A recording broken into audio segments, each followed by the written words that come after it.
Bonjour à tous, bienvenue dans cette nouvelle vidéo d'analyse technique. Alors celle-ci consacrée à certains titres que vous m'avez demandé d'analyser. Alors comme j'ai reçu beaucoup de demandes, ce que je vais faire c'est que je vais mettre en ligne cette vidéo ce soir et puis je mettrai en ligne une deuxième vidéo vendredi et puis éventuellement une troisième vidéo dimanche dans lequel je vais analyser une dizaine de titres à chaque fois, donc des titres que vous m'avez encore une fois demandé d'analyser.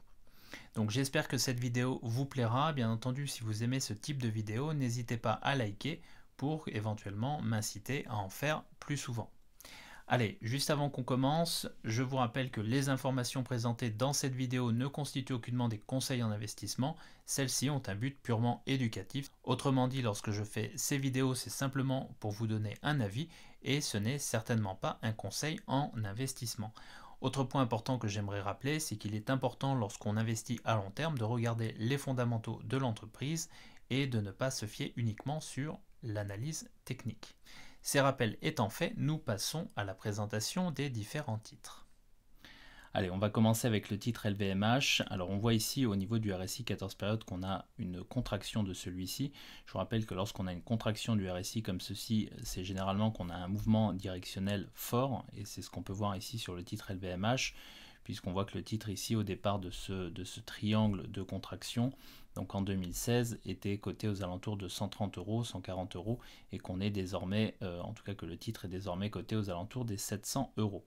Alors ce que je vais faire ici, c'est que je vais zoomer un petit peu sur le titre. Je vais déloguer le titre pour qu'on voit un petit peu cette hausse. Et ce qu'on voit ici, premièrement, c'est qu'on a l'indicateur que j'utilise. J'en ai parlé dans la leçon 49. Donc vous pourrez jeter un œil si vous ne l'avez pas encore fait. Donc leçon 49, quand on a cet indicateur, en tout cas on a un signal de retournement comme celui-ci, généralement ce qui se passe c'est qu'on a un retournement imminent du marché.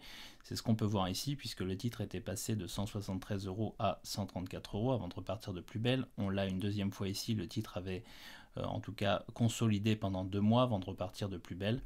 On l'a également ici, le titre était en tout cas était reparti de plus belle dans un premier temps avant de consolider beaucoup plus fortement ensuite. Et puis on a à nouveau ce signal de retournement, donc le signal de retournement que j'ai appelé signal de retournement EIP.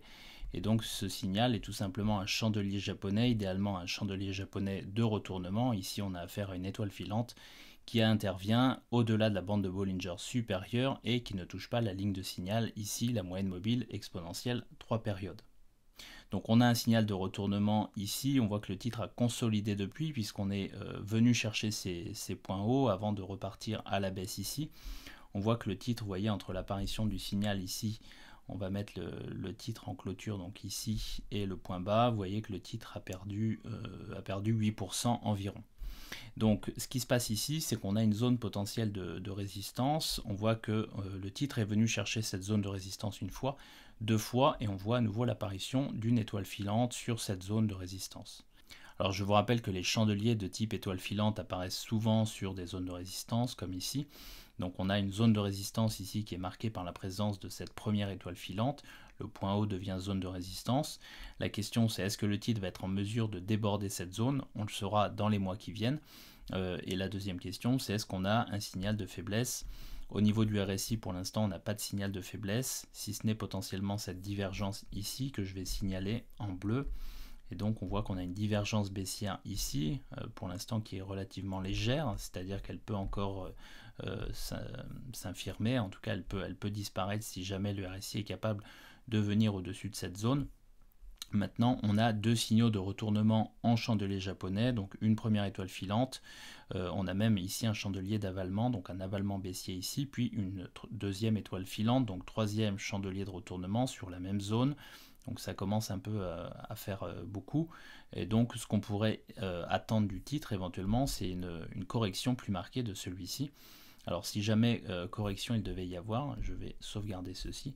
Si jamais correction il devait y avoir, on pourrait revenir éventuellement chercher cette zone, donc les moyennes mobiles exponentielles 18 et 21 périodes en bleu dans un premier temps, donc situées dans la zone 558, 578 euros environ, donc autour des 580 euros environ.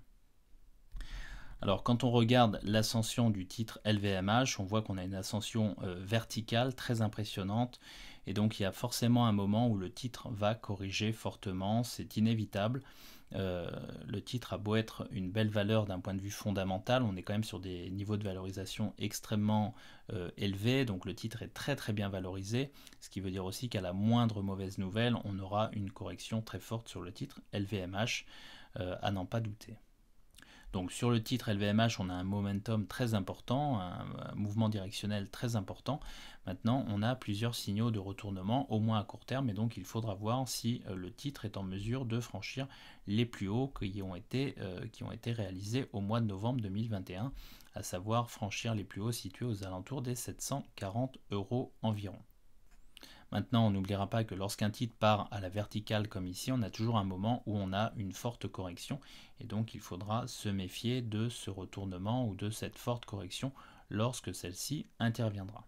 Allez, je passe au titre L'Oréal, donc c'est la même chose, on a une sorte de triangle de contraction ici au niveau du RSI, donc je vous rappelle que lorsqu'on a contraction ici au niveau du RSI, généralement ce qui se passe c'est qu'on a un très fort mouvement directionnel, c'est le cas ici sur le titre L'Oréal, on voit qu'historiquement c'est une belle valeur, on voit cependant qu'on est relativement loin de la zone de support située en bleu, donc l'oblique ici en bleu.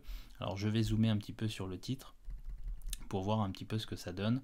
Donc là aussi, on voit qu'on a un signal baissier, donc un signal de retournement EIP. Vous savez que c'est le signal que j'ai présenté dans la leçon 49, leçon d'analyse technique. Donc on a bien ici une étoile filante qui apparaît au-dessus de la bande de Bollinger supérieure et qui ne touche pas la ligne de signal qui est une moyenne mobile exponentielle 3 périodes ici en vert fluo. Donc on a ce signal de retournement imminent, on voit qu'ici on est venu chercher le point haut ici et puis on a eu une englobante baissière avec un chandelier qui est venu avaler les chandeliers précédents. Donc on voit que depuis les prix sont venus faire un plus haut et on a de nouveau une étoile filante qui est venue clôturer juste sur la zone de résistance qui est ici. Donc nouvelle zone de résistance marquée par le point haut de l'étoile filante, donc en chandelier japonais. Donc on est capable de tracer une zone de résistance ici. Et généralement ce qui se passe, c'est que lorsque le titre remonte comme ceci, on a des vendeurs qui se placent au milieu de la mèche haute qui est ici au niveau de l'étoile filante. Donc je vais sauvegarder tout ceci. Et puis ce qu'on pourrait anticiper ici potentiellement, comme sur le titre LVMH à un moment, c'est une correction plus marquée sur le titre L'Oréal qui est en ascension extrêmement verticale. Je vais déloguer le graphique. Vous voyez, on est dans une ascension extrêmement verticale. Alors ce qui veut dire qu'à un moment, on aura une correction plus marquée.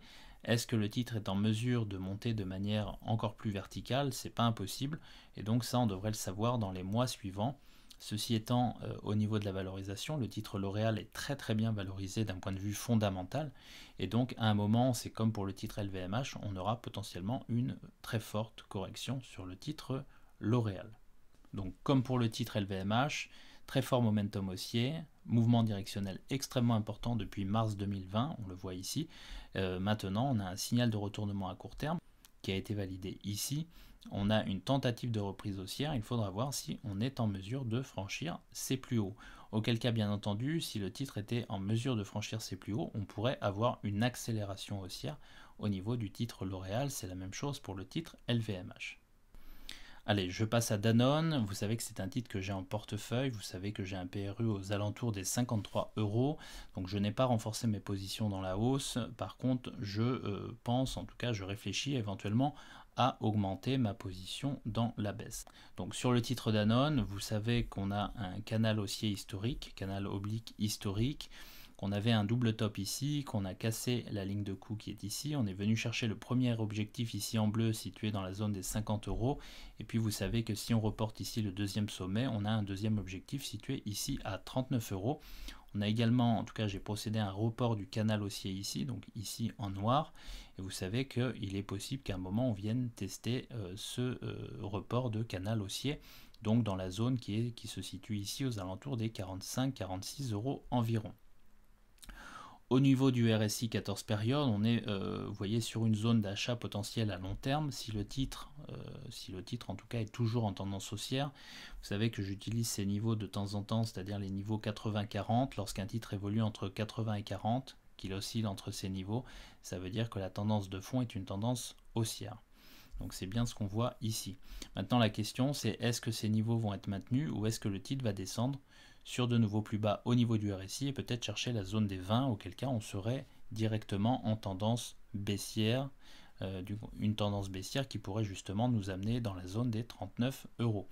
Donc on a un gros point d'interrogation sur le titre Danone, les fondamentaux ne sont pas mauvais, la valorisation n'est pas excessive à mon avis. Maintenant la question c'est est-ce que le marché est en mesure de rebondir sur ces niveaux ou d'aller chercher des niveaux beaucoup plus bas, donc ce niveau des 39 euros, telle est la question.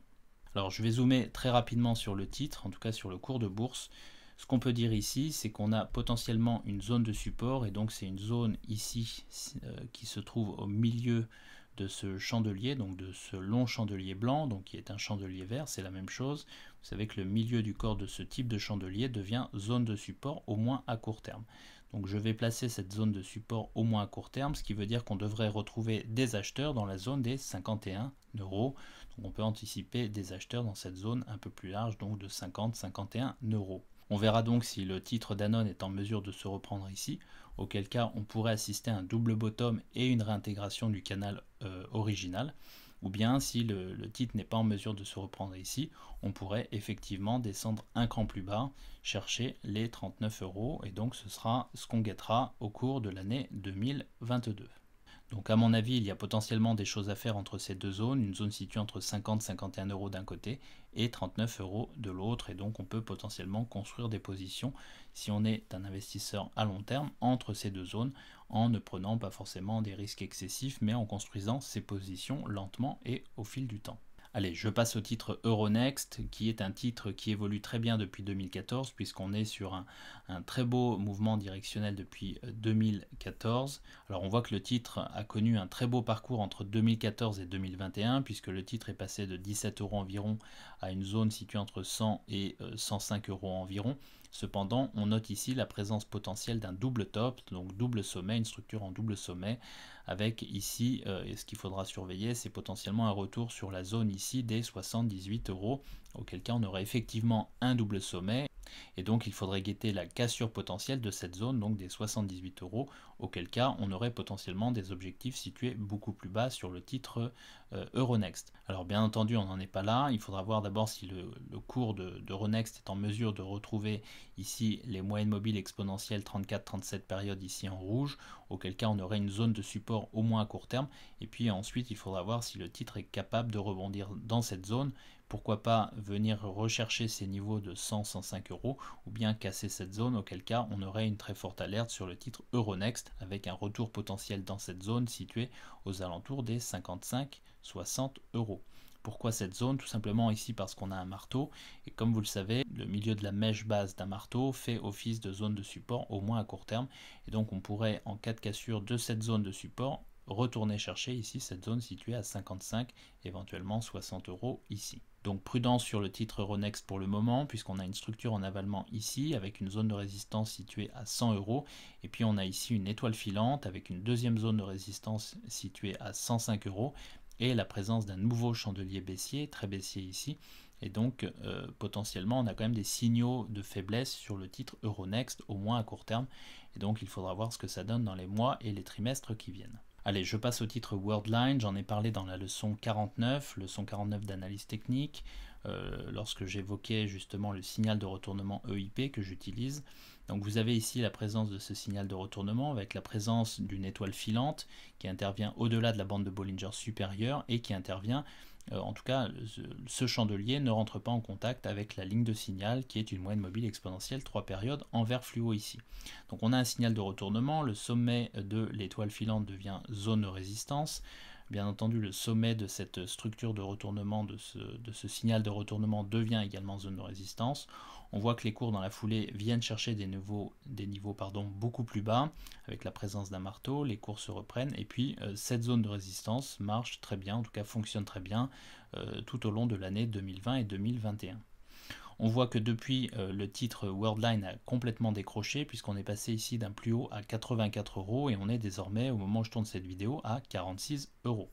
Alors à court terme, on pourrait retrouver éventuellement un courant acheteur dans cette zone. Je vais le mettre ici, donc au niveau du milieu de la mèche ici, potentiellement au milieu de la mèche, et si le titre continue à décrocher plus fortement, on pourrait éventuellement retrouver des acheteurs en bas de la mèche ici. donc c'est-à-dire dans une zone située entre 42 € environ ici, et puis 36-37 € en bas ici environ. Donc je vais sauvegarder tout ça. Pour le moment, c'est mon scénario sur Worldline. Alors pourquoi j'ai ce scénario? Tout simplement parce que lorsque je regarde les fondamentaux de Worldline, je suis étonné de la valorisation de cette entreprise. C'est-à-dire qu'on a une entreprise qui est extrêmement bien valorisée, alors même que les résultats ne sont pas extraordinaires. En tout cas, quand on regarde les marges, ce ne sont pas des marges extraordinaires, et donc on a un titre extrêmement bien valorisé par rapport à des marges finalement qui ne sont pas forcément exceptionnelles, et puis surtout on a des perspectives de croissance qui se sont amoindries pour en tout cas les prochaines années. On note également au niveau du RSI une très forte dégradation de celui-ci. Vous voyez ici que lorsque je recule un petit peu historiquement, les cours évoluaient entre les zones 40 et 80 €, donc plutôt une tendance haussière à long terme. C'est ce qu'on voit ici au niveau des cours. Je vais fermer ceci. Maintenant, lorsqu'on regarde le RSI depuis... Quand on regarde le RSI depuis mars 2020, on voit que celui-ci a été incapable de rebondir au-delà de la zone des 60 et qu'on est en train d'aller chercher la zone des 20, ce qui veut dire que le titre est clairement en tendance baissière, c'est ce qu'on voit ici. Donc on pourrait retrouver éventuellement un courant acheteur dans cette zone, au niveau ici du marteau en chandelier japonais, donc au niveau du milieu de la mèche basse et du point bas de ce marteau, ce qui correspondrait ici, on le voit, à une zone de support historique, et donc le titre pourrait éventuellement rebondir, en tout cas pourrait éventuellement arrêter une partie de sa baisse dans cette zone, auquel cas le titre pourrait potentiellement commencer à construire un retournement. Bien entendu, cela pourrait prendre un certain temps, et donc je suis plutôt baissier sur le titre Worldline pour le moment. Bien entendu, il sera intéressant de suivre tout ça au cours des prochains mois. Allez, on passe au titre Airbus. Alors le titre Airbus, il y a des choses intéressantes à dire.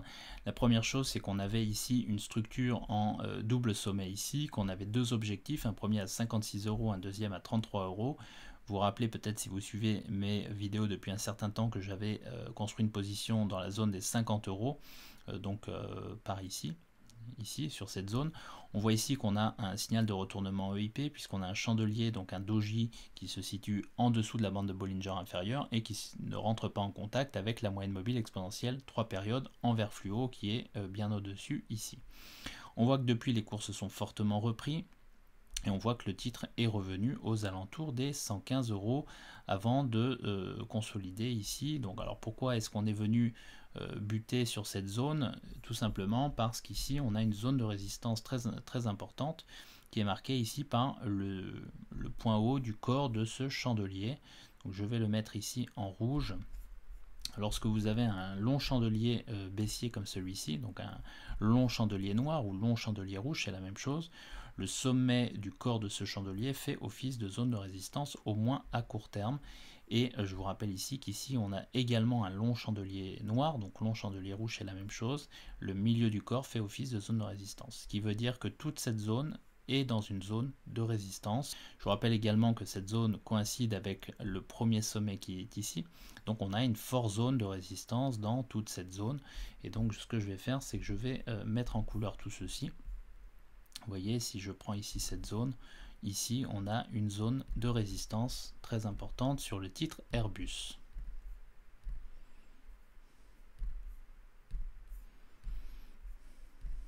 Alors une fois qu'on a dit ça, on n'a pas tout dit.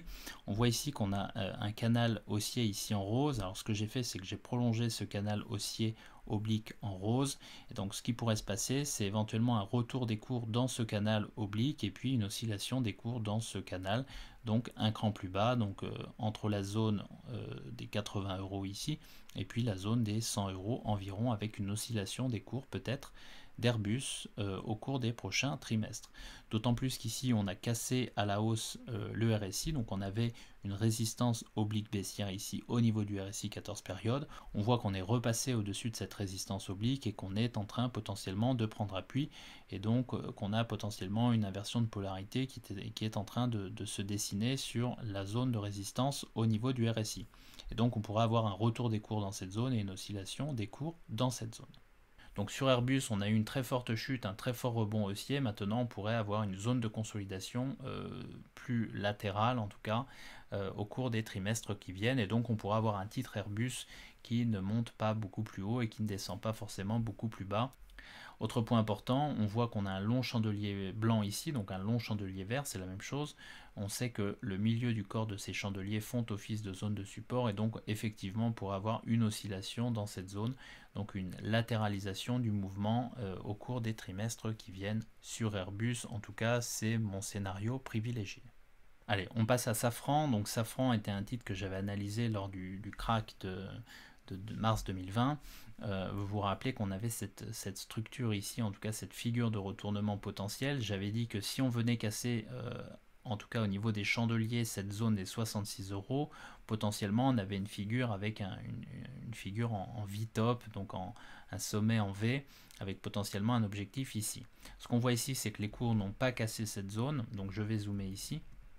On voit que les cours en fait sont venus faire une mèche, que les chandeliers n'ont jamais clôturé en dessous de cette zone et donc on n'a jamais cassé cette zone de coup et donc on n'est jamais venu chercher l'objectif puisque celui-ci n'a jamais été validé, donc celui-ci n'existait pas. Je vais le laisser pour autant puisque je l'avais tracé sur la vidéo. Depuis, les cours se sont repris, on est revenu chercher cette zone et comme tout à l'heure, vous voyez qu'ici on a un long chandelier noir ou long chandelier rouge, c'est la même chose, que le sommet fait office de zone de résistance au moins à court terme et donc c'est une zone extrêmement difficile à franchir. Donc je vais la placer ici. Et puis vous voyez ici, c'est un petit peu comme pour Airbus, on a la même configuration ici au niveau de ces deux chandeliers. On a un long chandelier noir ou long chandelier rouge, c'est pareil, et donc on a une zone de résistance au milieu de ce corps qui est ici. Et donc toute la zone qui est ici représente une zone de résistance extrêmement importante, au moins à court terme, et on voit que cette zone est extrêmement bien marquée sur le titre Safran. Donc ce qu'il se passe en ce moment sur Safran, c'est qu'on a une consolidation et donc on a un resserrement ici des moyennes mobiles ici, ce qui veut dire que le titre est quand même en train de s'affaiblir. Et donc ce qu'on pourrait avoir sur le titre Safran, c'est un retour au niveau de cette zone. Et donc potentiellement, je vais le mettre ici en bleu, un retour au niveau premièrement de cette zone, donc du support oblique haussier ici en orange, et potentiellement, et ça ce serait un peu plus dommageable, un retour au niveau des 66 euros. Je vais le mettre comme ceci. Alors je vais mettre ça comme ça, on va essayer de mettre ça bien. Donc potentiellement un retour au niveau des 66 euros. Donc ça c'est dans le scénario du pire. Pourquoi? Parce que dans ce cas-là, on aurait non plus un V-top, mais on aurait un double top. Et vous savez que les doubles tops sont extrêmement baissiers, notamment si on vient casser la zone de support qui est ici. Donc on n'en est absolument pas là. On n'en est absolument pas là, je vais sauvegarder tout ça. Maintenant, il ne faut pas occulter ce scénario. Si celui-ci venait à se présenter, on aurait, en cas de cassure de ce support, des objectifs extrêmement baissiers sur le titre Safran. Alors, il y a autre chose qui m'interpelle ici, c'est la faiblesse de la reprise au niveau du RSI. Pourquoi? Parce qu'on a un RSI qui s'est repris dans la zone des 40 ici et qui est relativement, en tout cas qui est en zone basse ici. Donc ce que je vais faire, c'est que je vais enlever un petit peu, en tout cas dézoomer. Et vous voyez ici, historiquement, on a un RSI qui est plutôt en zone basse. Alors, soit le titre est en mesure de se reprendre, on va le mettre ici. Je vais placer ici un support au niveau des 40 pour voir ce que ça donne. Voilà, je vais le faire ici. Voilà, on va essayer de faire ça bien. Donc, historiquement, vous voyez qu'on a un RSI qui évolue entre 40 et 80. Alors, attendez, je vais décaler ceci. Je vais l'enlever, le mettre en dessous. Donc je mets une zone de résistance ici au niveau des 80. Vous savez qu'historiquement, lorsque le RSI évolue entre 40 et 80, ça veut dire que la tendance est haussière sur le titre. On voit ici que c'est le cas, même si on a ici une très forte contraction du titre Safran en l'an 2000. Pour autant, on a une tendance plutôt haussière à long terme sur le titre Safran. Ce qu'on peut dire ici, c'est plusieurs choses. Premièrement, c'est qu'on avait une divergence baissière ici, vous voyez, entre ici et ici, et que cette divergence baissière a été corrigée puisqu'on est repassé en dessous de ce point haut ici. Vous voyez, si je le mets ici, on est repassé en dessous du point haut qui était là. Voilà, qui correspond à ce point haut. Maintenant, on a une reprise du RSI qui est relativement faible et donc ce qui pourrait se passer, c'est éventuellement une rechute du RSI avec une rechute des cours en direction du support oblique orange et puis en direction des 66 euros avec les conséquences à plus long terme potentielles que l'on connaît. Donc prudence sur Safran, et bien entendu il faudra voir ce qu'il se passe au niveau du secteur aérien pour savoir si on a une reprise du secteur aérien dans les trimestres qui viennent ou au contraire une réduction des vols et donc peut-être des commandes à travers le monde. Allez, on passe au titre Renault. Donc le titre Renault, vous savez que c'est un titre que j'aime bien personnellement. On a des choses à dire ici. Donc on a un RSI qui est venu chercher une zone de survente ici. Et puis le titre Renault s'est repris puisqu'on a une sortie de la zone ici de survente à 30, une réaccélération haussière et puis on est en phase de consolidation sur le titre Renault. Là aussi on a un RSI qui est relativement faible, mais on le voit ici en 2010. C'était un peu la même chose au sortir de la crise de 2008-2009. Donc au niveau du cours de bourse, ce qu'on peut dire, c'est qu'on a eu une accélération baissière très importante au cours de l'année 2020. On voit ici qu'on est venu rebondir sur la zone quasiment des 20 euros. Et puis on a ce long chandelier blanc, donc long chandelier vert, c'est la même chose, avec ici une reprise très rapide, probablement avec pas mal de rachats de vente à découvert, de rachats de short. Et puis on a ici une consolidation qui est en train de s'opérer, en tout cas qui est apparue depuis mars 2021, avec une consolidation relativement étendue qui court depuis donc mars 2021. Alors on se rappellera que lorsqu'on a ce genre de chandelier, donc un long chandelier haussier comme ici, long chandelier blanc ou long chandelier vert, c'est la même chose, le milieu du corps de ce chandelier fait office de zone de support au moins à court terme et c'est bien ce qu'on a ici. Donc selon moi, on a plutôt affaire à une consolidation de la phase de hausse sur le titre Renault. On est venu chercher les 41 euros ici. On est en train de consolider dans la zone des 26 euros ici. Bien entendu, il faudra voir ce que ça donne. Ce qu'on pourra avoir, c'est potentiellement un premier bottom ici, puis un deuxième bottom un peu plus large ici, avant une reprise haussière plus marquée sur le titre Renault.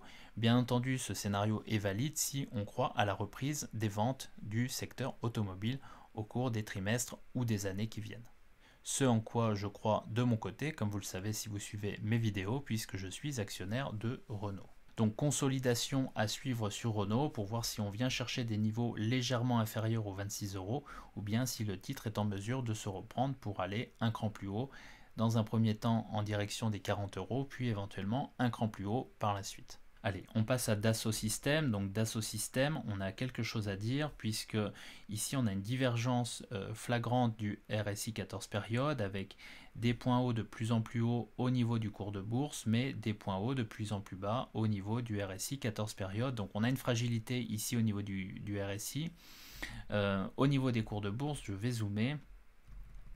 Au niveau des courses de bourse, on a une accélération haussière très importante avec un mouvement directionnel très marqué. Et puis ce qu'on peut voir ici, c'est l'apparition du signal de retournement EIP. Alors on a ce signal de retournement qui apparaît ici. On voit qu'on vient faire des plus bas puisque le cours de Dassault Systèmes vient baisser de, je suis en train de regarder en même temps que vous, de 11%.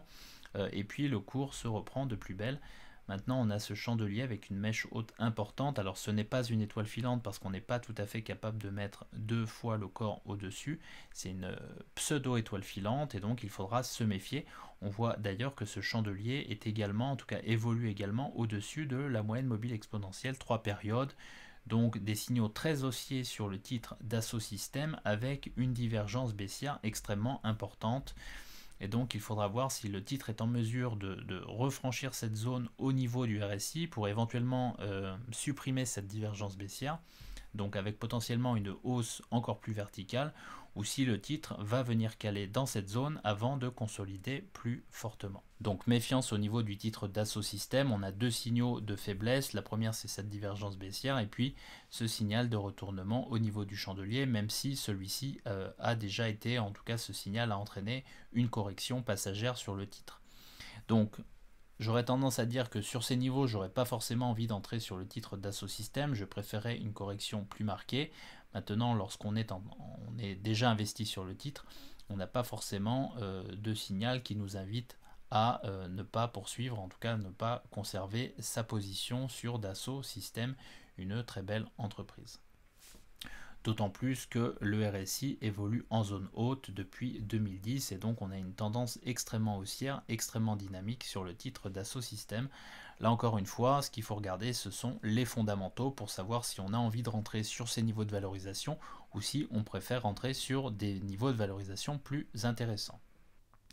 Alors, on enchaîne avec le titre Air France KLM qui m'a été demandé. Donc, on va commencer par regarder le RSI 14 périodes. On voit que celui-ci est haussier depuis 2009, ce qui veut dire qu'on a une divergence haussière sur le RSI. Vous voyez, même si je le descends ici, on a quand même ici un RSI qui est haussier, alors que les cours, eux, ont fait des plus bas de plus en plus bas au cours de la même période. Alors au niveau du RSI, on voit que celui-ci est haussier, enfin en tout cas qu'on a un support oblique haussier au niveau du RSI. On voit qu'on est passé en dessous en mars 2020 et qu'on est remonté au-dessus de ce support oblique haussier. Donc ça c'est plutôt pas mal au niveau du RSI, même si on évolue plutôt en zone basse historiquement. Au niveau du cours d'Air France KLM, on voit que celui-ci évoluait au sein d'un canal ascendant depuis 2012. Vous voyez, avec une zone de support en bas, en orange, et une zone de résistance en haut, en orange également. On voit que les cours ont cassé le support de ce canal ascendant, donc c'était en mars 2020, que le titre a fait de nouveau plus bas. Alors on voit ici un signal de retournement EIP, donc situé au mois de mai 2020. Et puis si je zoome ici en unité de temps hebdomadaire, on voit qu'on a également ici un signal de retournement haussier. On voit qu'on a eu un retournement ensuite puisque les cours sont remontés en direction des 6,50 €. Alors je reviens ici à l'unité de temps mensuelle. On voit également qu'on a un support horizontal qui remonte à 2012 puisqu'on a un point bas ici en 2012, si je me place ici, situé à 3,01 € et on voit que les cours actuellement sont, en tout cas que le cours d'Air France est aux alentours des 3,82 €. Ce qui veut dire qu'on est toujours sur ce support historique qui remonte à 2012, en tout cas support horizontal. Donc je rezoome ici sur le titre Air France. On a surtout ce long chandelier blanc ici ou long chandelier vert, c'est la même chose. Donc un chandelier vert de reprise, avalement haussier des chandeliers précédents.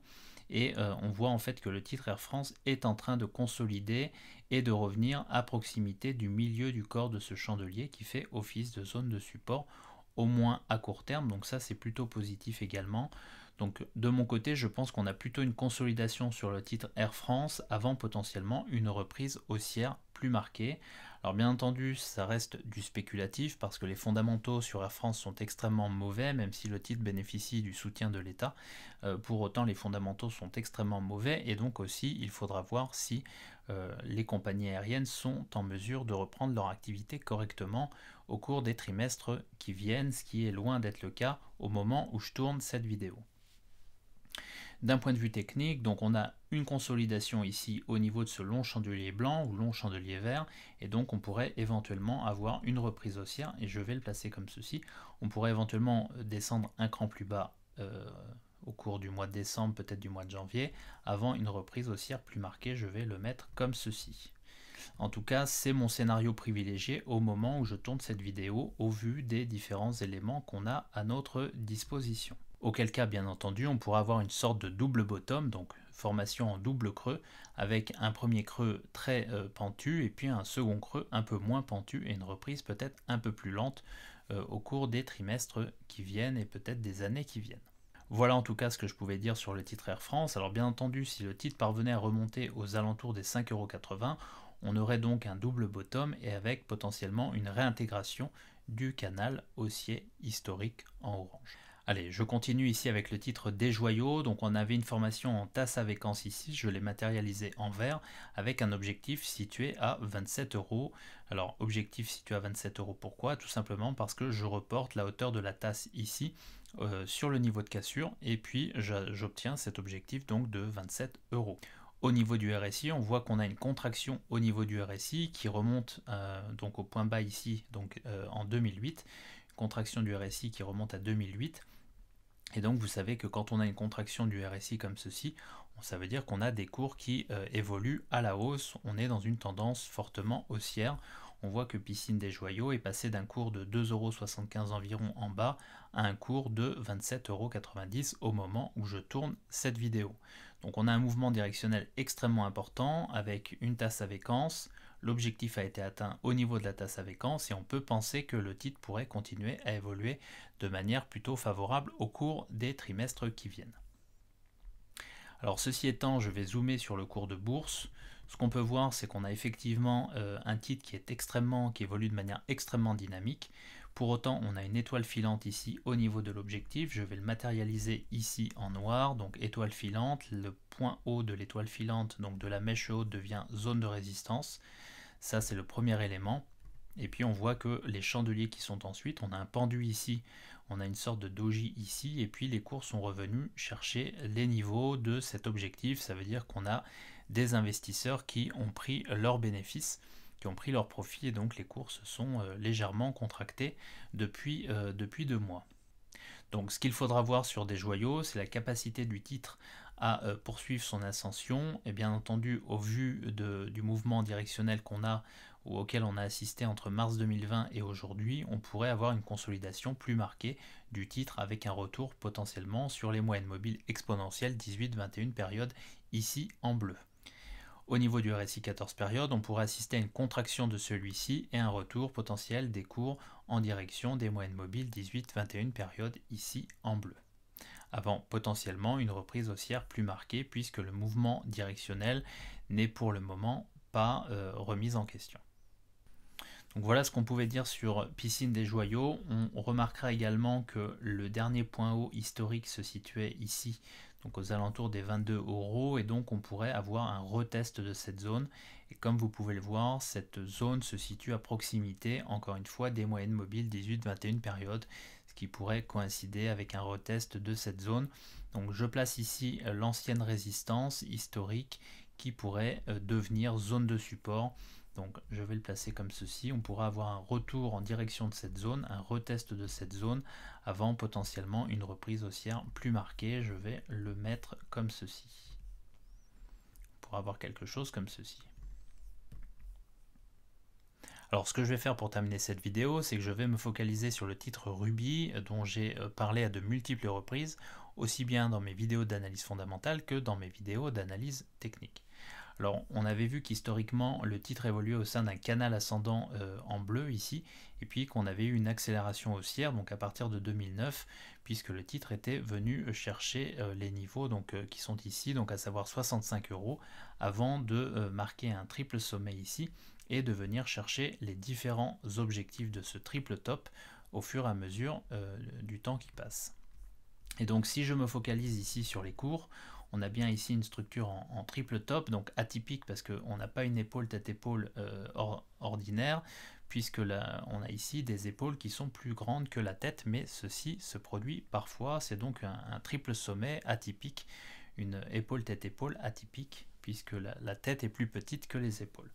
Pour autant, c'est bien un triple sommet, donc figure en triple sommet. On a donc 3 objectifs. La petite, donc ici la tête qui est ici. Premier objectif atteint ici en mars 2020. Deuxième objectif, le report de la deuxième épaule qui est ici, atteint également en mars 2020 puis en septembre 2020. Et puis on a le report de la première épaule ici qui vient d'être atteint donc en novembre 2021. Donc les 3 objectifs de la figure chartiste qui est ici ont été atteints, en tout cas viennent d'être atteints puisqu'on a atteint le dernier objectif à proximité ici des 26 €, 25 €. Alors ce que j'avais mentionné dans une précédente vidéo, c'est le potentiel d'accélération du titre en direction du canal haussier ici en bleu. C'est ce qu'on voit ici, le titre est en train de retourner justement dans ce canal haussier. On le voit ici, j'avais placé ici un objectif en noir avec un retest potentiel de cette zone. Alors je vais zoomer de nouveau et on va voir ici que le titre pourrait éventuellement rebondir sur le haut de ce canal oblique, ou éventuellement aller chercher la droite de résonance qui est ici, et dans le pire des scénarios, aller chercher le support qui est ici. J'avais également évoqué cette rotation qui est plutôt caractéristique d'une poursuite d'un mouvement baissier. Donc on a une rotation ici et puis on a une accélération au moment de la rupture du support qui est ici. Quand on regarde le RSI 14 périodes, on voit également que celui-ci se trouve potentiellement en zone de survente ici, et on sait que lorsqu'on entre dans cette zone, on peut éventuellement avoir une accélération baissière sur le titre. Alors on n'a pas franchement d'accélération baissière sur le titre, puisque pour le moment, on le voit ici, le RSI est en suspension sur la zone des 30, donc on n'est pas en train de rentrer, en tout cas de pénétrer cette zone qui pourrait marquer une accélération baissière sur le titre. On le voit ici, historiquement, le titre a déjà par le passé rebondi sur cette zone des 30, donc au niveau du RSI, avant de repartir à la hausse. Alors ça ne veut pas dire que le titre va rebondir dans cette zone, mais ça veut dire que pour le moment, on n'a pas de confirmation d'une accélération baissière sur le titre. D'autant plus que quand je zoome ici au niveau du RSI, on a plutôt une divergence haussière au niveau du RSI. Et j'en profite d'ailleurs pour dire à ceux qui suivent la vidéo que je suis moi-même en train de construire une position sur Ruby. Alors de manière anticipée, ça veut dire qu'on n'a pas de signal de retournement, mais que j'anticipe potentiellement une reprise haussière sur le titre ultérieurement à partir du moment où on réintègre ce canal en bleu ici, donc on pourra avoir une réintégration du canal et puis la construction d'un retournement potentiellement au cours du temps. Autre possibilité, on pourra avoir un double bottom ici, et donc je n'occulte pas cette possibilité. Pourquoi? Parce qu'on a justement cette divergence haussière, et si c'est le cas, on pourrait avoir une reprise très rapide du titre Ruby. Pour autant, je préfère rester méfiant. Pourquoi? Parce que le RSI se situe à proximité de la zone des 30, et on sait que si le RSI vient franchir cette zone des 30, on peut avoir une accélération baissière très importante sur le titre Ruby. Et donc je pars de mon côté du principe qu'il est préférable de construire une position sur le titre, bien entendu si on est haussier, à tâtons, et donc d'y aller doucement sur le titre afin de construire une position dans le temps. Je signalerai par ailleurs que les fondamentaux sur Ruby sont plutôt corrects. Maintenant, le titre est dans une tendance baissière confirmée depuis un certain temps, et donc il faut rester prudent lorsqu'on construit ces positions sans signal de retournement particulier. En effet, pour le moment, on n'a aucun signal de retournement sur le titre Ruby. On a simplement un mouvement directionnel très marqué.